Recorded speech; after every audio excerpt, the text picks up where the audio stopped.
Fugitivo da justiça brasileira é preso pela polícia de imigração em Connecticut. ICE descobre rede de tráfico ilegal de pessoas que operava através de aplicativo de mensagens. União de Liberdades Civis processa a administração Biden por ação executiva na fronteira sul. 5 condados da Flórida estão em estado de emergência por chuvas e inundações. E brasileiro surpreende show de calouros da TV norte-americana com talento único no breakdance.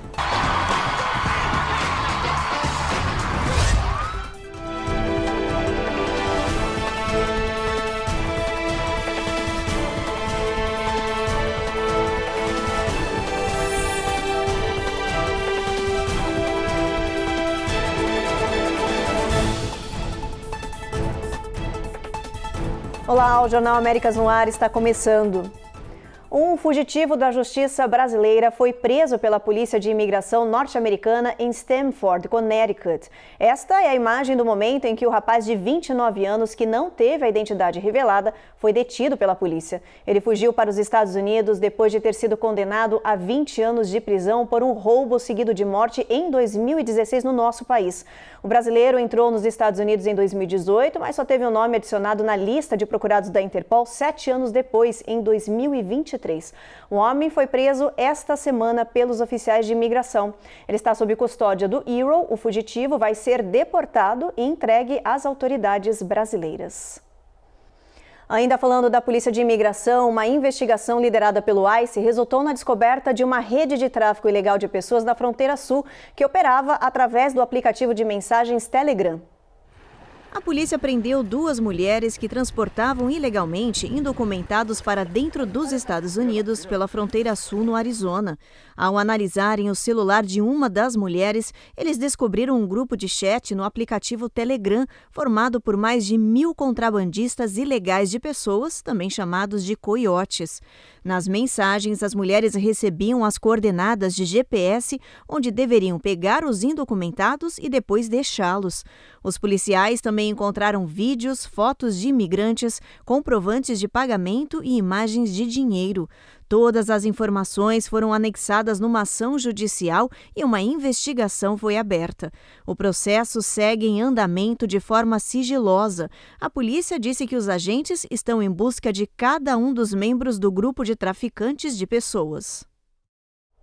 Uma semana depois do decreto presidencial que autorizou o fechamento temporário da fronteira sul para solicitantes de asilo, surgiu o primeiro processo judicial contra essa medida. A União Americana de Liberdades Civis, ACLU, abriu uma ação legal contra o governo, alegando violação das leis de imigração e de procedimento administrativo, como nos mostra agora a repórter Eloá Urazen.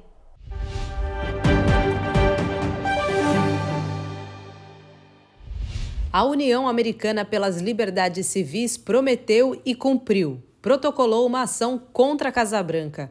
A ACLU quer derrubar nos tribunais a nova ordem executiva assinada por Biden, que praticamente inviabiliza o pedido de asilo por parte de imigrantes.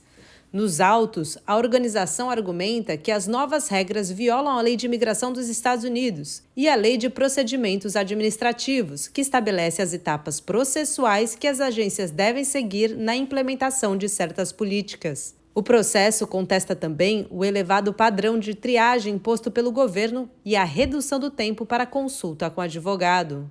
Medida mais austera da política migratória de Biden até o momento, a nova ordem executiva tem sido comparada com as deliberações anti-imigração vistas na era Trump. Vale lembrar que em 2018 o republicano tentou implantar projeto semelhante, mas foi derrotado nos tribunais. A expectativa é que o mesmo aconteça agora. Membros do governo defendem que a medida é necessária por conta do alto volume de pessoas chegando à fronteira americana. Começou a guerra judicial. E, com certeza, a ação executiva tomada pelo governo Biden, com base na seção 212F, certamente será derrubada, pois viola diretamente a lei de asilo. Todavia, uma pergunta se faz. O que faremos hoje com os mais de 3 milhões de processos de asilo que estão parados no ISIS, sem qualquer tipo de julgamento e previsão? O que também faremos com esses milhares de imigrantes que estão à porta dos Estados Unidos procurando uma melhor condição de vida e até mesmo buscar fugir da violência de seus países e tudo mais, e o que faremos também para equilibrar as contas públicas, vez que os gastos com a imigração e para socorrer estes imigrantes têm aumentado exponencialmente nos últimos anos. Eis aí uma equação difícil de se encontrar um resultado, mas que precisa ser resolvida com urgência. Saiu a nova pesquisa da Reuters Ipsos sobre a corrida eleitoral à Casa Branca e o candidato Donald Trump abriu uma vantagem sobre o presidente Joe Biden. De acordo com a pesquisa, o republicano estaria 2 pontos percentuais à frente do democrata. Hoje, 41% dos eleitores registrados dizem que votariam em Donald Trump, enquanto 39% escolheriam Joe Biden. O número de pessoas que ainda está em dúvida cresceu, com cerca de 20% dizendo que ainda não escolheu um candidato para as eleições de 5 de novembro. Vale lembrar que na pesquisa anterior, feita no começo do mês de junho, era Biden quem estava à frente de Donald Trump. E olha, depois do intervalo, o governo da Flórida fecha acordo com a Disney, encerrando briga de 2 anos. E tem também os detalhes da prisão de uma pessoa em Nova York que é suspeita de estar planejando um atentado.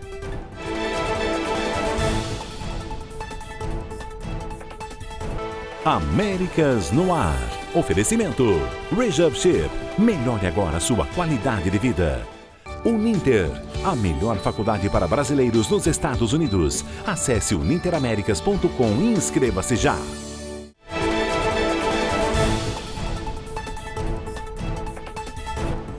Disney e governo da Flórida anunciaram o fim de uma briga de 2 anos, cheia de polêmicas e ameaças. Agora, ambas as partes fecharam um acordo que prevê, por exemplo, um novo parque e também mais investimentos. A disputa entre Disney e Flórida começou após a rede de parques se manifestar contra a polêmica lei Don't Say Gay do governador Ron DeSantis, que proíbe educação sexual nas escolas do estado. Na época, o republicano retirou o controle da área autônoma histórica do grupo de entretenimento, que entrou na justiça contra o governo local no ano passado. Agora, ambos os lados fecharam um acordo que cancela o processo judicial. Além disso, a Disney promete investir até 17 bilhões de dólares em seu resort na Flórida nos próximos 10 a 20 anos. E também estabelece uma estrutura para potenciais expansões de parques temáticos. O acordo tem duração de 15 anos e estabelece ainda uma nova entidade chamada Distrito de Supervisão de Turismo da Flórida Central, que vai ser responsável por supervisionar todos os serviços públicos da área da Disney. A gente muda de assunto agora para falar sobre armas de fogo. Um juiz federal bloqueou temporariamente uma medida do presidente Biden que visava maior controle de venda desses equipamentos aqui no país. A regra que entrou em vigor no dia 20 de maio determinava a verificação de antecedentes criminais de pessoas que queriam vender ou comprar armas online ou em feiras. Mas com a liminar, 4 estados, Texas, Louisiana, Mississippi e Utah, que tinham entrado com o processo contra o governo, conseguiram o direito de realizar negócios sem essas exigências federais. O juiz alegou em um processo de 21 páginas que o governo Biden violou procedimentos legais e que por isso a medida foi barrada. A Casa Branca prometeu recorrer. Em comunicado, o governo disse que é preciso aumentar o controle de armas aqui no país. Esse bloqueio da justiça acontece 2 dias depois do filho do presidente Biden ter sido condenado em 3 acusações por compra ilegal de arma e uso de drogas. A sentença de Hunter Biden vai ser anunciada nos próximos meses e ele pode pegar 25 anos de prisão. E olha, ainda falando de armas, a polícia de Nova York prendeu um homem com um arsenal de armas e munição dentro de um carro. As autoridades estão investigando para saber se ele tem ligação com terrorismo. Essa prisão acontece um dia depois do anúncio de que 8 homens ligados ao grupo Estado Islâmico entraram no território americano depois deles terem cruzado a fronteira sul. Os detalhes com a repórter Carolina Camargo. Judge Sanson foi parado por acaso no Queens por causa da placa apagada do carro. Ao revistar o veículo dele, os policiais se surpreenderam. Eles encontraram um arsenal de armas que incluía revólver, munições, algemas, facas e machados. Os policiais informaram que o suspeito usava um colete à prova de balas. Ele ainda tinha no carro uma roupa dos funcionários de trânsito e uma máscara. Segundo a New York PD, o homem de 27 anos foi preso por porte ilegal de armas e levado ao tribunal. A polícia de Nova York e o Departamento de Inteligência investigam se Judge Sanson tem relação com terrorismo. A prisão dele acontece um dia depois da detenção de 8 homens ligados ao grupo Estado Islâmico ISIS, que entraram no território americano pela fronteira sul. E uma semana depois do diretor do FBI alertar o Congresso que os Estados Unidos ainda estão sob ameaças terroristas pelo apoio do governo americano a países aliados em guerras no leste europeu e no Oriente Médio. O terrorismo ele tem sido tratado com muito cuidado, com muita cautela, porque muitas vezes não é possível prever essas movimentações com uma exatidão que permita impedir que todos os atos aconteçam. Os Estados Unidos, em particular, tem um histórico que causa bastante preocupação, que demanda bastante atenção nesse sentido, e as ameaças elas são constantes. No Oriente Médio, no campo diplomático, continuam os esforços para um cessar-fogo entre Israel e Hamas. Já no campo de guerra, bombardeios aéreos seguem intensos contra a faixa de Gaza e a fronteira com o Líbano. O Hezbollah e o Hamas também intensificaram os contra-ataques contra as tropas israelenses. As últimas informações da guerra você acompanha agora com o enviado especial da Record a Tel Aviv, Matias Brotero. Segundo o conselheiro de Segurança Nacional dos Estados Unidos, Jake Sullivan, Israel apoia os termos da proposta de cessar-fogo na faixa de Gaza. Agora, o principal objetivo é convencer o Hamas. O grupo terrorista pediu diversas alterações ao acordo, entre elas a retirada total dos soldados israelenses do território palestino, o que já foi considerado inviável pelos Estados Unidos, que elaboraram as propostas. Porém, um oficial do Hamas disse que os pedidos apresentados não são significativos. O Hamas ainda teria exigido a libertação de 100 detentos palestinos com longas sentenças. A princípio, Israel teria restringido a soltura a apenas prisioneiros com penas de até 15 anos. O grupo terrorista também quer um plano para a reconstrução da faixa de Gaza após 8 meses de conflito. Segundo o exército de Israel, caças e drones atacaram ao menos 45 alvos ligados ao Hamas. Nesta quinta-feira, o foco foi na região de Rafah, próximo da fronteira com o Egito. Já os bombardeios entre o Hezbollah e os israelenses seguem intensos. Ao menos 40 foguetes foram lançados da fronteira do Líbano, no norte de Israel. Matias Brotero, para o Américas no Ar. Depois do intervalo, FDA alerta que muitos remédios da farmácia CVS não seguem padrões de qualidade. E tem também reportagens sobre os riscos dos ultraprocessados feitos até mesmo à base de plantas.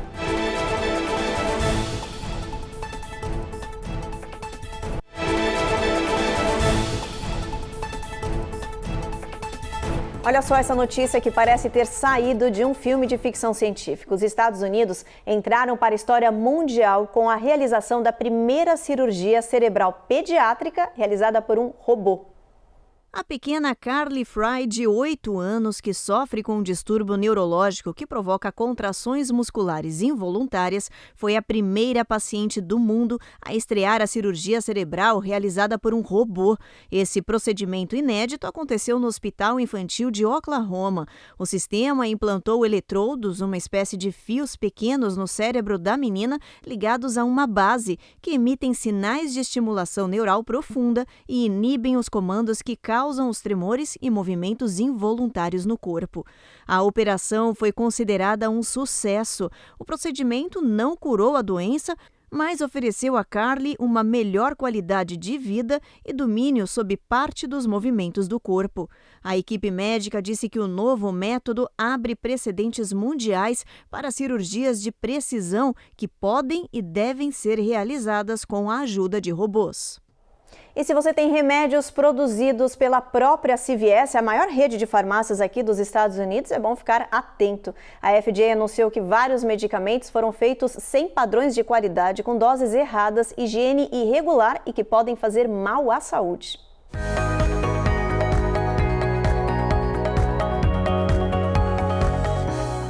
Só na última década, mais de 130 remédios foram recolhidos depois que a FDA reprovou os medicamentos por produção irregular e sem qualidade. Isso equivale a cerca de um medicamento por mês. Os fiscais encontraram bactérias, fungos, mofo, doses incorretas, pedaços de tinta e muito mais nos remédios. Uma leva dos produtos recolhidos foram fabricados por empresas sediadas na China e na Índia. Já outros foram feitos aqui no país, no Tennessee e na Flórida. Só neste ano, a rede já registrou 11 recalls, principalmente de colírios, remédios para tosse e constipação. A CVS é a maior rede de farmácias do país, tem mais de 9 mil lojas e vende mais de 2 mil produtos de marca própria. A FDA informou que a rede tem mais que o dobro de recalls do que as redes concorrentes no país e que a população precisa ficar atenta. Quem que nunca precisou de um remedinho na farmácia, né? E nós precisamos prestar atenção às notícias, a coisas assim que vão afetar a nossa saúde, e eles precisam também de ter um processo mais rigoroso de fiscalização dessas farmácias, que eu imagino que isso deve acontecer já há muito tempo, só que a gente não sabia, né? Pode estar relacionado ao manuseio do recipiente que é usado para separação da medicação, porque aqui na América não é igual ao Brasil, em caixinhas que já vem tudo certinho. Aqui você tem que separar a medicação. Então pode estar relacionado a isso. No guardar também a medicação, deixar o pote aberto, não fechar direitinho, problema de ar-condicionado muito alto aí da bactéria. Tem todos esses detalhes que criam uma umidade da bactéria. Então provavelmente pode ser esse tipo de coisa que esteja acontecendo. E se caso acontecesse comigo, eu ia ficar muito chateado, claro, porque como é que você vai estar tomando uma medicação provavelmente com uma bactéria? Então é muito complicado esse tipo de coisa, né? Então você tem que estar confiando aonde você está comprando. E a gente segue falando da FDA porque a agência que regulamenta alimentos e remédios aqui no país alertou sobre mariscos contaminados nos estados de Washington, Oregon, que podem causar envenenamento grave. É que esses produtos estariam com toxinas que podem provocar paralisia, que são produzidas por algas e não podem ser removidas através do cozimento ou do congelamento. Somente no estado do Oregon, ao menos 31 pessoas já procuraram as emergências sofrendo com sintomas de envenenamento. Os especialistas dizem que a maioria das pessoas que tem esse tipo de envenenamento por mariscos pode desenvolver sintomas dentro de meia hora depois de comer esse produto. Entre os sinais estão tontura, náuseas, vômito, dor de cabeça, fraqueza e insuficiência respiratória. E olha, quem está em busca de uma alimentação mais saudável costuma buscar opções de comida à base de plantas. Mas é preciso atenção às armadilhas das indústrias que vendem esses produtos, alegando que são mais saudáveis. Um novo estudo acaba de revelar que não é bem assim. Mudar para uma dieta baseada em plantas é uma forma de viver mais e reduzir o risco para doenças crônicas. Mas o tipo de alimento vegetal que você coloca no prato pode estar minando os seus esforços de ter uma vida mais saudável. A ciência acaba de fazer um alerta importante sobre isso. Os ultraprocessados à base de plantas estão relacionados com as doenças cardíacas e morte precoce. Entre esses alimentos péssimos para a saúde estão mac and cheese, pizza veggie congelada e hambúrgueres. O estudo, publicado na revista científica The Lancet Regional Health, mostra uma longa investigação sobre a saúde de mais de 100 mil pessoas. E assim foi possível perceber que aqueles que consomem ultraprocessados à base de plantas tiveram aumento significativo do colesterol ruim e da pressão arterial alta. A pesquisa serve de alerta. Os estudiosos seguem aconselhando uma dieta à base de plantas, mas com mais alimentos in natura e não ultraprocessados, que também devem ser evitados em qualquer outro tipo de dieta. Vale sempre a máxima: desembalar menos e descascar mais. Depois do intervalo, 5 condados da Flórida estão sob estado de emergência por causa de chuvas e cheias perigosas. E tem reportagem sobre um brasileiro que se destacou em um show de calouros da TV norte-americana.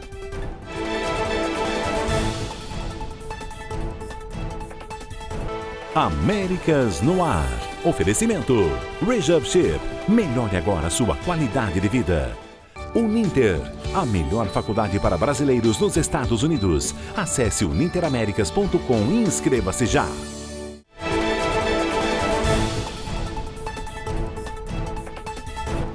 Milhões de moradores da Flórida estão sob alerta máximo para inundações. Enquanto parte do estado está sendo atingida por chuvas torrenciais que não param, o governador Ron DeSantis declarou estado de emergência para 5 condados. O sistema intenso de chuvas que está sobre a Flórida faz boa parte do estado ficar debaixo d'água. Inundações severas e de risco à vida com alerta para tornados foram registrados nos condados de Broward, Collier, Lee, Miami-Dade e Sarasota. Todas essas regiões estão sob estado de emergência após a declaração oficial do governador Ron DeSantis. A chuva é tanta que interdita ruas, estradas, fecha escolas e aeroportos. Só na região de Fort Lauderdale choveu em 24 horas 9,58 polegadas, mais do que o esperado para todo o mês de junho. Em certas áreas, o nível da água chegou a atingir a janela das casas. As autoridades pedem que as pessoas saiam de casa somente se muito necessário e que fiquem alertas às mensagens enviadas por celular que atualizam a situação no estado. A previsão é de que as chuvas sigam intensas ao longo de toda a semana, mantendo mais de 8 milhões de pessoas no sul do estado sob cuidado extremo. A gente vai continuar acompanhando essa situação dramática aqui na Flórida com essas chuvas torrenciais e trazendo as notícias para vocês. Vamos aproveitar, dar uma olhadinha no nosso mapa, ver como é que vai estar o clima amanhã em boa parte aqui do país. Olha só, a gente vê aqui em Boston chuva, mínima de 64, máxima de 84. Esse tempo ruim segue em Washington e Nova York. Charlotte e Norfolk a gente já tem tempo encoberto. A mesma coisa em Atlanta, onde a máxima é de 94 graus. Olha, na Flórida a gente tem bastante chuva, o sol nem aparece nessa região, com máxima de 93 nessa área. New Orleans tem sol aí o dia inteiro, não tem nuvens. Houston, tempo encoberto com máxima de 97. San Antônio, o sol já brilha forte com máxima de 98. O calor começa a subir nessa região aí. Olha só, em El Paso, máxima de 106. Albuquerque, a gente tem previsão de pancadas de chuva ao longo do dia com mínimo de 63 e máxima de 83. Phoenix e Las Vegas, a gente tem o sol brilhando forte também nessa área com máxima de 109 graus. Em São Francisco, tempo encoberto, mínima de 54 graus, máxima de 70. E olha só que notícia curiosa que viralizou na internet de um famoso jogador de basquete passeando com brasileiros na Califórnia.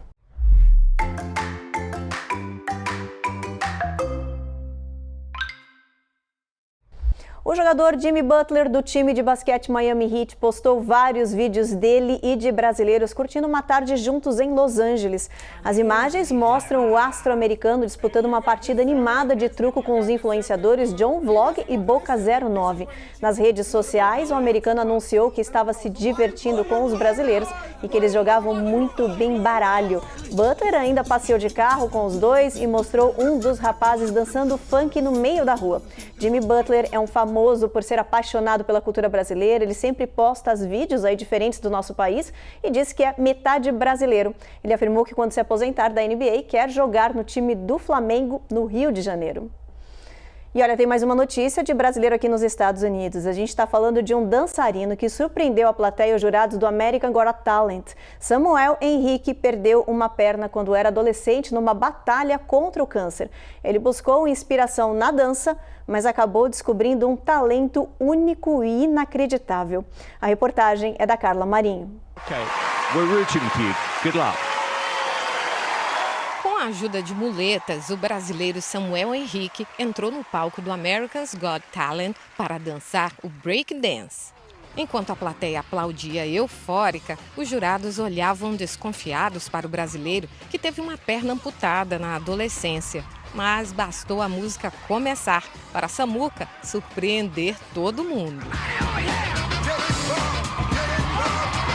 O rapaz de 27 anos jogou as muletas de lado e deu um show no palco, com movimentos radicais e arriscados que espantaram a todos. Teve até pirueta e salto no ar.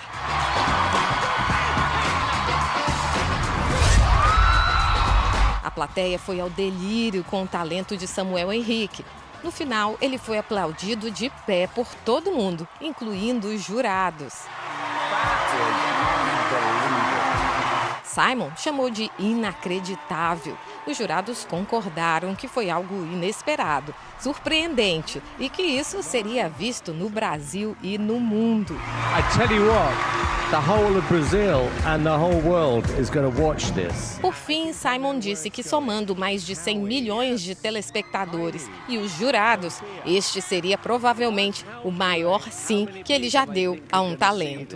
It's probably about 100 million yeses.